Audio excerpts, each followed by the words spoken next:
केले के जिल मिल पात बासमती चावल है। केले के जिल मिल पात बासमती चावल है।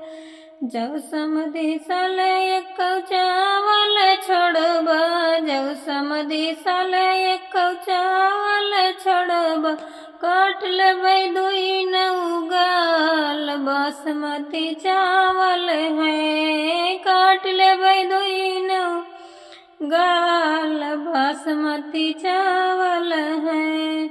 समधी के बहिनी रोई रोई पूछै, समधी के बहिनी रोई रोई पूछै, भैया कहवा कटाया दुई नौगाल बासमती चावल है। भैया कहवा कटाया दुई नौगाल बासमती चावल है।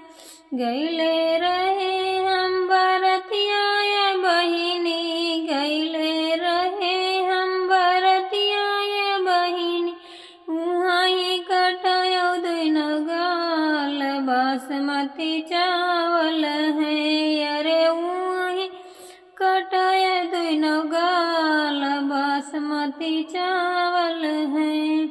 केले के जिल मिल पात बासमती चावल है। केले के जिल मिल पात बासमती चावल है। जो दुल्हे साले एक चावल छोड़बा, जो दुल्हे साले एक चावल छोड़बा, काट लेबै दुई नौगाल बासमती चावल है। अरे काट लेबै दुई नौगाल बासमती चावल है। दुल्हे के बहिनी रोई रोई पूछै, दुल्हे के बहिनी रोई रोई पूछै, भैया कहवा कटाया दुई नौगाल बासमती चावल है।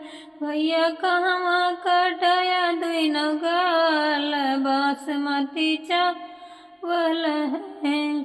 गईले रहे हम बरतिया ये बहिनी, गईले रही हम बरतिया ये बहिनी, वहीं कटायो दुई नौगाल बासमती चावल है। अरे वहीं कटायो दुई नौगाल बासमती चावल है।